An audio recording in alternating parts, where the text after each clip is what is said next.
เขาอยากทักหาทุกคนบ่ได้เนาะนะโดยมีว่าผู้บ่าวทักหามีอยู่มีอยู่โดยอืมแบบร่วมกันครั้งแน่นี่เนาะโดยอืมเพิ่นขอคบเป็นแฟนเป็นหยังนี่บ่โดยจะตอบเพิ่นว่าในบัดนี้ฮะก็ต้องมาเป็นเป็นเอ่อ6 คนทีเดียวฮะ6 คนทีเดียวคบคนคือเดียวโดยแบบใดคนเป็นเกียรติทีเดียวอ๋อคบคนเป็นเปียคือเดียวโดยคนคบกับเจ้าตัวนี้ก็เป็นเปียกันบ่โดยเพิ่นอยู่บ้านใดน่ะอยู่บ้านเลขที่บ้านแพรคือกันนี่เออ คนที่บาดแผลมันชื่อเราให้เด็กอ๋อคนนั้นบ่ผู้บ่าวเจ้าน่ะอยู่บ่โพก็ได้ซื้อรถโพรถเข็นให้เจ้าก็ได้อยากได้อยู่บ่รถเข็นขึ้นบ่โพน้อยได้อยู่อยากได้รถเข็นเนาะน้อย อืถ้าเป็นไปได้ก็อยากมีรถเข็นพอได้อยู่มันเดินแล้วเนาะน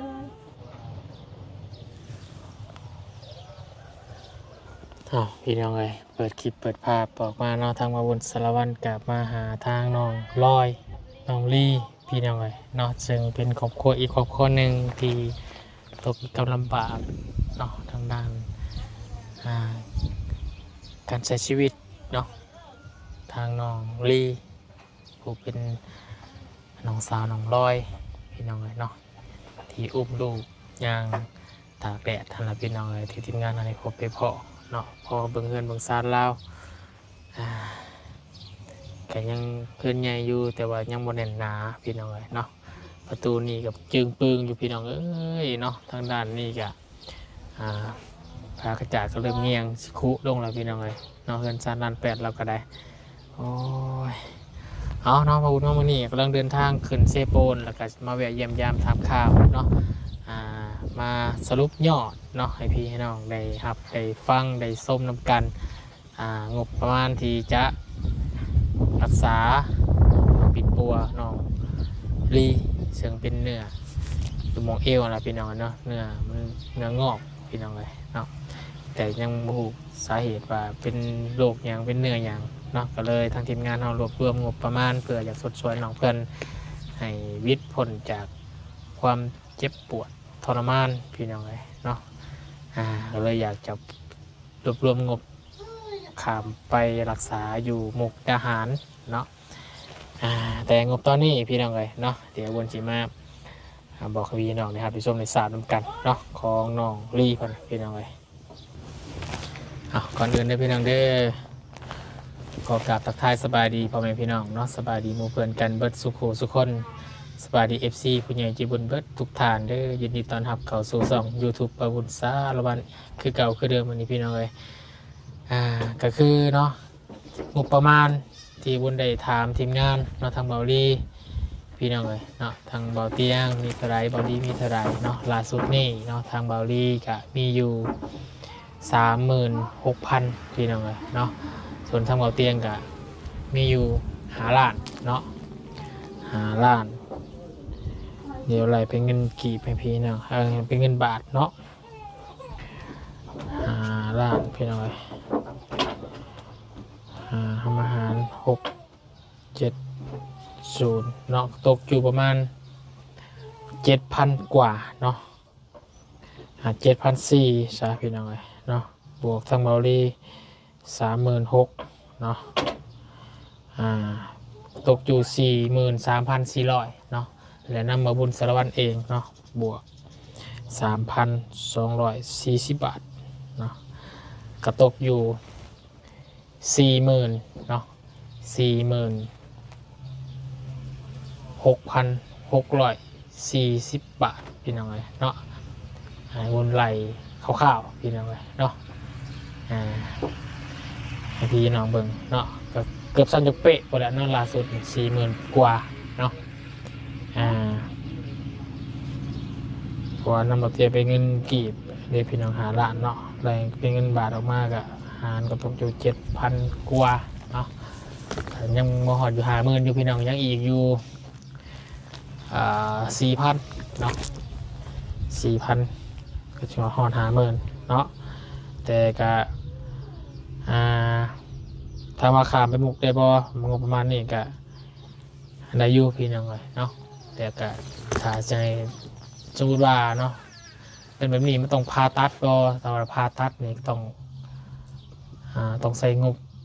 หลายกว่านี้บ่พี่น้องเลยเนาะเดี๋ยวต้องให้พี่น้องคอมเมนต์มาบอกขอบคุณเนี่ยเนาะเพราะว่าก็ขอบคุณคิดว่าน่าจะ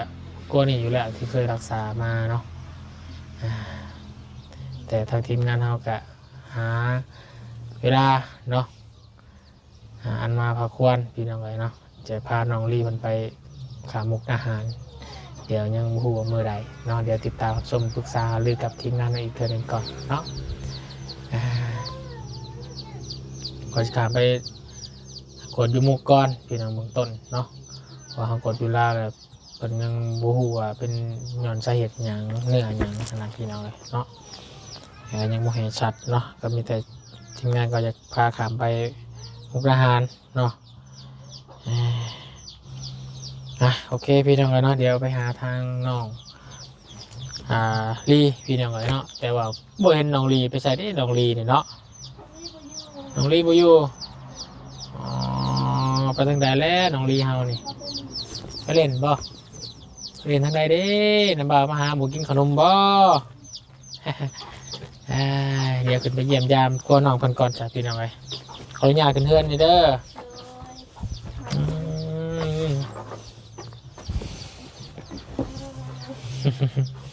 เด้อหน่อยผู้ใดเนี่ยมาให้นะมันคือเป็นตะแพงแท้เอาหน่อยตัวนี้หัวตู้พ่อเราเป็นยังนะตู้พ่อเราเป็นยังนอน คิดว่าบ่สบายสะดอกเมื่อประตูพอเอ้ยนอนบ่ผู้บนอยู่บนนอนเรากับพี่น้องนอนเลี้ยงกันสลายแบบนี้เลยเนาะเพื่อนแล้วกันใหญ่กว้างอยู่แต่ว่ายังบนแน่นหนาเนาะยังขาดบานประตูเนาะวงกบยังมาทลายมีร้านหน่อยกับต้องฝ่าระวังเบิ่งแล้วพอเนาะยันนี่แหละพี่น้องเนาะลูกร้านตกแล้วพี่น้อง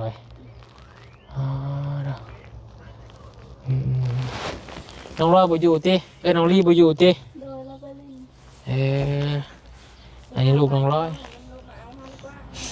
สบายดีสบายดีน้องออนพวกนี้น้องยังน้องรถออนรถพวกนั้นได้จ้ะฮะน้องเวิร์นลูกชายบ่จักปีแหละปีปลายพ่อไปทางใดล่ะพ่อไปกินกาแฟยังบ่มาอยู่พี่น้องบ่เนี่ยใช่เงินแกอยู่ใช่พวก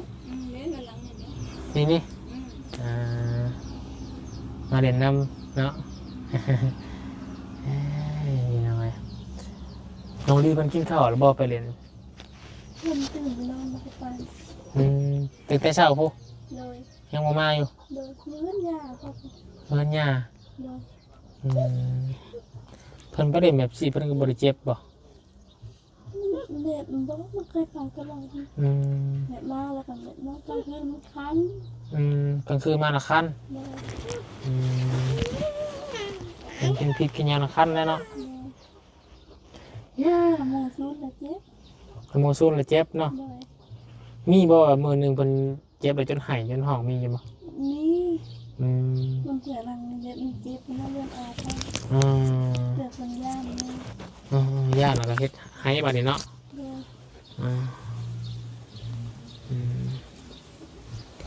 น้องนี่นอนแล้วบาดเนาะดูน้องลอยโอ้เนาะเฮือนเรากับพี่น้องมองนี่เนาะลมมาแห้งมันเบียกลมโหเจ้าก็ยังกล้าอยู่เนาะมองนี่เนาะลมแห้งกันยางกันเทิงร้านจมขึ้นเองบ่ได้เนาะผู้ใดจมนะผู้นี้น้องรถนี่จมจมบ่ได้ ต้องรถนี่จมได้เนาะอ่า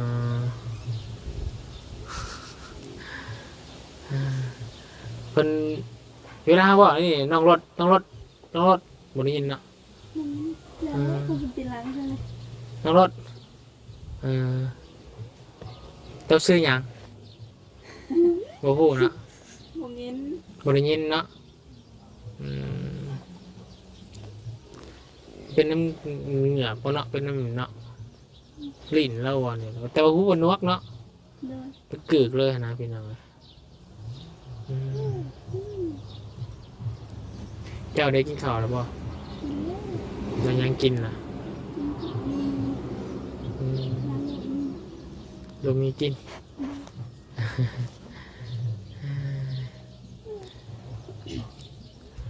น้องอ่อนเพิ่นกันหน้าตาจบงามนะพี่น้องเนาะฮู้ตัวเองว่าตัวเองฮู้ตัวว่าตัวเองงามฮู้อยู่บ่ฮะ โอ้โห บ่ฮู้งามได้เจ้านะถ่ายรูปลง Facebook นี่ว่าวเขาจะทักหาทุกคนบ่ได้เนาะฮะมีบ่ผู้บ่าวทักหา มีอยู่ มีอยู่อืมแบบร่วมกันทักแน่นี่เนาะ เลย อืมเพิ่นขอคบเป็นแฟนเป็นหยังนี่บ่ เลย จะตอบเพิ่นว่าได้บัดนี้ฮะ ก็ต้องมาเป็น เป็นเอ่อ 6 คนทีเดียว ฮะ 6 คนทีเดียว คบคนคือเดียว เลย แบบใด คนเป็นเปียทีเดียว อ๋อคบคนเป็นเปียคือเดียว เลย คนคบกับเจ้าตัวนี้ก็เป็นเปียกันบ่ เลย เพิ่นอยู่บ้านใดน่ะ อยู่บ้านนี้ บ้านแพรคือกันนี่เอ่อ คนที่บาจันชื่อเราให้ได้ อ๋อคนนั้นบ่ผู้บ่าวเจ้าน่ะ เลย อ๋อเฮ็ดสิไปหากันในไรบ้านนี่ ไม่เคยไปหา แต่ว่าโทรหากัน เลยเขามาหา เขามาหา เลย เพิ่นมาบ่ เลยคือมาเท่านี้ เขามาเท่านึง เลย อืมเขาจัดเป็นหูแล้วบ่เขาจัดหูแล้วบ่แบบเจ้าคบกับคนที่เราจันซื้อเราให้ คนยังหู เพิ่นยังบ่ฮู้ เลย พี่น้องเนาะโลกกลมอีกแล้วจ้ะเนาะเจ้าก็ฮู้ว่าเบาจันซื้อรถให้เบิ่งคลิปบ่ คนยังหู เพิ่นเว้า เลย อืมคบกันโดนแล้วบ่ เลยหาเดียว หาเดือนแล้ว เลย โอ้ยโดนได้นี่ทั้งร้อยเซอร์ไพรส์แล้วสมัยนี้เนาะเพิ่นซื้อหยังเกาะน้องผู้บ่าวจ้ะ หาเขา นะพวกละสวัสดีน้องร้อยขออนุญาตฟังเสียงเนี่ยแม่นบ่น้องออนเพิ่นคบกับบ่าวผู้เพิ่นน่ะ โดย เออหาเดือนถือว่าโดนเติบแล้วเนาะ โดย เฮ็ดจังได๋ก็จังพอกัน พวกกันในเฟซ เห็นในเฟซ โดย แล้วก็ทักหาเนาะ โดย เพิ่นมาหาเดี๋ยวจักมื้อล่ะโดนแล้วบ่ เจอแล้ว รวมกันมาตลอดเลยเนาะอยากไปหาเพิ่นอยู่บ่ บอ เป็นยังไง ไอ้ ฮะ ไอ้ อายถ้าเพิ่นมักให้เพิ่นมาหาเนาะ เลย เพิ่นก็โอเคบ่รวมกันมาโอเคบ่ เคยู โอเคอยู่เนาะก่อนนอนโทรหากันเสมอแล้วเนาะ เลย เป็นยังไงเนาะโอ้ดีใจนำเด้อจะได้บ่เหงาเนาะ เลย เพิ่นอายุหลายแล้วบ่ สาวสาม เจ้าเด้อซะ สาวสี่ ได้แฟนเล็กน้อยตัวนี้ เลย 23 24ผู้ว่า24ผู้สาว23เนาะเห็นบ่แต่มันเขาไปเยี่ยมดูอยู่บ่โพก็ได้ซื้อรถโพเข็นให้เจ้าก็ได้อยากได้อยู่บ่รถเข็นขึ้นบ่โพ เลยได้ยู อยากได้รถเข็นเนาะ เลย ถ้าเป็นไปได้ก็อยากมีรถเข็นพอได้อยู่มันเดินแล้วเนาะ เลย พอได้สีสบายน้องในร้านแน่เนาะ พอได้น้องลอยโย่ให้น้องรถแล้วโย่เนาะน้องลอยคาลูกเนาะโย่ปะถ้ามีรถนี่โย่ปะโย่รถปะ เงือ นี่พาผู้สาวอ่อนนี่พาอยู่เดินทางเนาะอยู่ไปหาเบาโพจุดบัดพบแมนบ้านบอนคลายเขียดเนาะ คลายเขียดกันในตลาดเนาะเอ้ยเนาะไงเนาะโอ้ยโดยทางคนกับบูฮู้ได้นี่เนาะเบาจันมันยังไม่ได้ฮู้ได้เบาจันเนาะ โดย อาจารย์มันหูที่ได้เพื่อนบาโพมันมีเพื่อนจะได้ซอยตลอดอยู่บูว่าอาจารย์มันซื้อเท่าไรเนาะรถเข็นเนาะยังได้แต่ด้นแล้วบ่รถเข็น rồi là nào หูอีว่าบาโพมันซื้ออาจารย์ซื้อมาให้บาโพเท่าไหร่ bố ตอนเพันมาหาเจ้าเนี่ยเพันนั่งรถเข็นมาบ่ lật chắc ฮะ lật chắc ba ขี่รถจักรมา rồi มีคนมาส่งบ่ โดย ba cặp đây là เจ้านี่นั่งรถจักรได้บ่ vào đây เผื่อมันนั่งคาบบ่ได้เนาะ rồi แต่บาโพมันนั่งได้เนาะ โดย พอเป็นยังให้น้องร้อยขี่รถจักรไอจองสรถเข็นแต่ขี่ไปขี่พากันลงอยู่คลองนี่แล้วเนาะช้าไปใจไหมครับผู้บ่าวเป็นยังไงล่าสุดนี่กับน้องลี่มีงบประมาณหลายเพิ่มขึ้นเรื่อยๆเนาะ โดย พูดแล้วบ่เท่าไรแต่ดูนี่ ห่ออยู่ เท่าไรล่ะ 30,000 ปลาย น้ำเบาลี่นี่36,000 โดย เนาะน้ำเบาเตียงเนี่ย5 ล้าน โดย น้ำบุญนี่ 3,240 บาท โดย เนาะแต่รวมบุญบวกให้เบิ่งเมื่อกี้ตกอยู่ 46,000 โดย 46,400 โดย เนาะ40 บาทพี่น้องเลยเกือบสิฮอด50,000แล้ว โด เนาะ ย แต่รอติดตามเบิ่งทางทีมงานเฮาเนาะทางเบาลี่เบาเตียงสิพาไปมื้อใดเนาะไปกวดเบิ่งน้องลี่เพิ่นนี่แหละน้องออนอยากไปบ่ไทยไปวะถ้าว่าให้เลือกสิไปไทยเลยสิไปหาผู้บ่าวฮะเลือกไปทางใด mẹ bay đó hả cô bảo เอ้าเบาโคกระถาแล้วเราบ่กินฮอดบ่ chị nói á cô hả cô ơi โอ้ยพี่น้องเลยเนาะพี่น้องชื่อได้บ่เบาโพเนาะที่ว่าทางเบาจันทร์เพิ่นซอยเรืออยู่บ้านนาแพะเนาะซื้อรถเข็นเฮ็ดห้องนอนบ่ โดย มาเฮ็ดห้องนอนยังให้ตรุมตาราง không làm không chưa ห้องนอนห้องน้ำห้องฮอได้หาเนาะ โดย โอ้ยพี่น้องเลยเนาะนั่นตื่นแล้วทางนี้เฮ้ยน้องจันก็ซื้อจ้ะ ตา น้องตา โดย พอโทรมาอยู่ป่ะ โดยโทรอยู่ โทรมาทุกมื้อแล้วเนาะ โดย เมื่อใดได้จะกลับออกมา โน เนาะน้องคอยถ่ายอยู่เพิ่นกันได้เบิ่งคลิปอยู่ป่ะ โดยเพิ่นกระเบิงอยู่ ท้ายจีดอกเนาะอยู่เปียกอยู่ใกล้กับมีคนมาถ่ายคลิปให้ถ่ายเมียให้คลิปให้เบิ่งอยู่ โดย ถ่ายลูกให้เบิ่งอยู่นี่นอนโกนตอดๆอยู่เด้อลูกเจ้าเนี่ย ตั้งใจหาเงินหาคำบ่ได้เนาะมีเงินมีคำอย่างมาหากันเนาะ โดย ใครกลัวใครดอกน้องอ้อนมันมีผู้บ่าวอยู่ใกล้ๆนึงเอาถ้าว่ามีรถเข็นเนาะอาจจะดีกว่านี้ละพี่น้องเนาะให้น้องเพิ่นพอได้อยู่เดินยังไงเนาะ โดย แต่ละมื้อก็อยู่แต่นี่นี่เนาะ rồi ถ้ามีรถเข็นนี่นั่งได้บ่นั่งได้บ่จ้ะวะ đang đây ขานี่เวลานอนจังมันยืดออกได้เนาะ rồi แต่ว่าตอนนี้เฮาเหยียดออกได้บ่ vào đây còn vào nôn ต้องนอนเหยียดเวลานอนเหยียดซื้อเลยบ่ bố bên แบบคล้ายๆคือหาโดนตามหัวเข่าน อนตังหัวเข่า โดย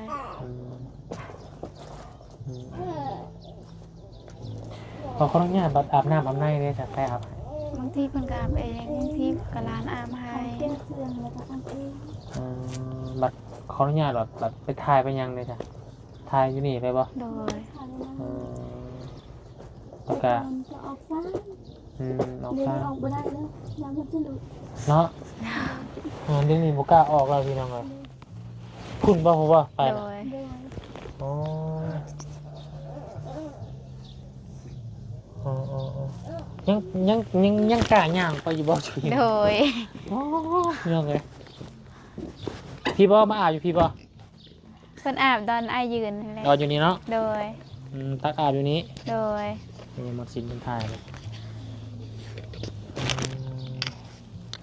นี่แหละพี่น้องเนาะเสากับจนเซ่แห้งเลย โดย เอาใหม่เข้าไว้สิขีตะไคร้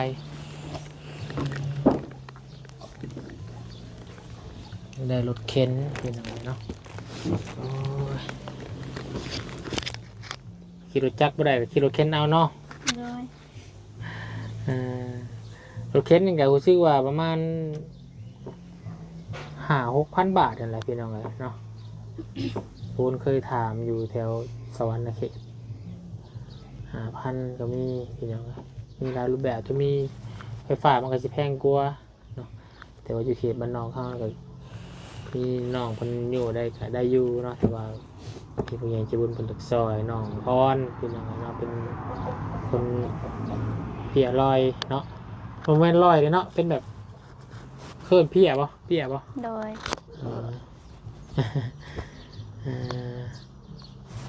ทั้งบาโพมันก็เป็นมาแต่เกิดด้วยกันป่ะ บอกคนใหญ่พี่เป็นคน เออ ตกขอดไม่ยังเป็นเพื่อนว่า เออทุกคนมาอย่างเป็น โดย แล้ว ฮะเป็นยังลูกฮะกินหอดพอป่ะพอไปกินกาแฟป่ะเออกินเอาเลยเนาะเอากับมื้อนี้เนาะกับวันนี้ยังมาลายบางคนก็มาเยี่ยมมายามเนาะสิเดินทางกันเซโปนเด้อ โดย ถ้าว่าประบุญลงคลิปนี้ไปถ้าว่ามีผู้ใหญ่ใจะดีเพิ่นจากซอยซื้อรถเข็นให้บุญก็สิมาแจ้งอีกเทื่อหนึงเด้อ โดย อ่าแต่บอกกับบ่ให้ขาดวางลายเนาะถ้าขาดวางลายมันบ่ได้ก็สิเจ็บเอง เนาะอยู่ไปแบบนี้แหละพี่น้องเนาะก็สู้ๆกันไปหั่นแหละเอ้าฝากขนมให้น้องคนเนี้ย โดยขอบใจเด้อ มาแต่เซโปนนี่ขึ้นไปอยู่บ่เคยขึ้นไปอยู่บ่มีใครเคยขึ้นไปเลย บ่เคย ทำไมร้ายได้ทั้งนั้น โดย เคยเบิ่งคลิปอยู่บ่เห็นคลิปอยู่บ่คนบาปมาขายเซโปน เคยอยู่ เอาสาเนาะมีแต่สู้ๆเด้อเดี๋ยวทางคนจะเดินทางก่อนเด้อ โดย ดีไม่แห้งพี่ โด น้องเนาะ ยสบายดี มีแต่แจงยอดให้น้องร้อยฮู้ก็ โดย ตกอยู่วัน40,000 กว่าบาทเด้อ โดย 46,000น้องลีเพิ่นเด้อ โดย สิไปรักษาน้องจากนั่นแหละแต่ว่ามันก็สิกินปัวได้หรือบ่ว่าจังได๋ก็ยังบ่ฮู้เนาะไปเบิ่งจุดน้ำแพทย์น้ำหมอเพิ่นแหล้วเนาะ โด ว่าย จังได๋กับพี่น้องเด้อน้องออนเด้อเนื้อกันเด้อ โดย มื้อหน้าสิบอกบ่จันไปถ่ายบาวโพให้เบิ่งเด้อ โดย เบิ่งแต่คลิปบาวโพแล้วตะกี้เนาะ บ่เคยเบิ่ง บ่เคยเบิ่ง โดย ขึ้นนะบามาถ่ายแบบนี้ก็บ่ได้เบิ่งบ่ เบิ่ง เบิ่งอยู่ โดย ถ่ายสิหาบอกบ่จันไปถ่ายเบิ่งก่อนเด้อ โดย เดี๋ยวน้องออนมันเป็นหยังเนาะสบายดีสบาย โด ดี ยสบายดี ได้ทำเด้อ บายบายบาย ไปก่อนเดินทางก่อนเด้อสู้ที่นั่งเลยโอเคพี่น้องเลยเนาะผมกับสิขออนุญาตขอตัวเดินทางเนาะก่อนจะฮอดผมกับโอ้ยปลาชั่วโมงเติบพี่น้องเลยเราเดินทางก็ได้ฝากเป็นกำลังใจให้กับครอบครัวน้องร้อยน้องพรน้องเพิ่นกับว่าโอ้ยพี่น้องเลยได้รถเข็นเนาะก็เลยอยู่ไปมาเนาะ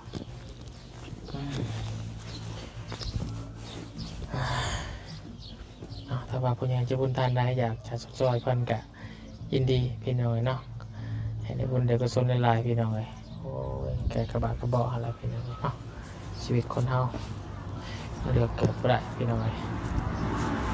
โอเคอยู่แน่พี่น้องเด้อสบายดีป่ะทุกคนไปบ๊ายบาย